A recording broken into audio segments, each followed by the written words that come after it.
嗱，芝麻糊好多人都識煮，不過咧唔係個個煮得夠香㗎喎，因為芝麻要事先炒過，如果唔係點煮都唔好食㗎。點樣炒？而家就話你知。我哋首先咧係將米同埋杏仁咧係浸去幾個鐘頭。嗰個黑芝麻沖洗佢之後咧，就倒入去筲箕度，盡量咧去咗啲水。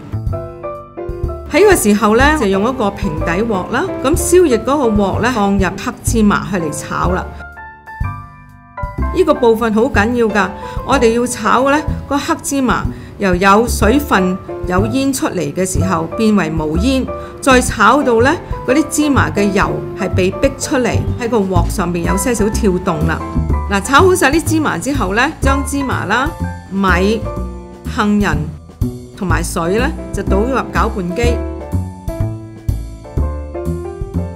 咁然後咧，我哋將芝麻嘅漿咧倒入去一個格篩嗰度啦，隔一格渣嘅。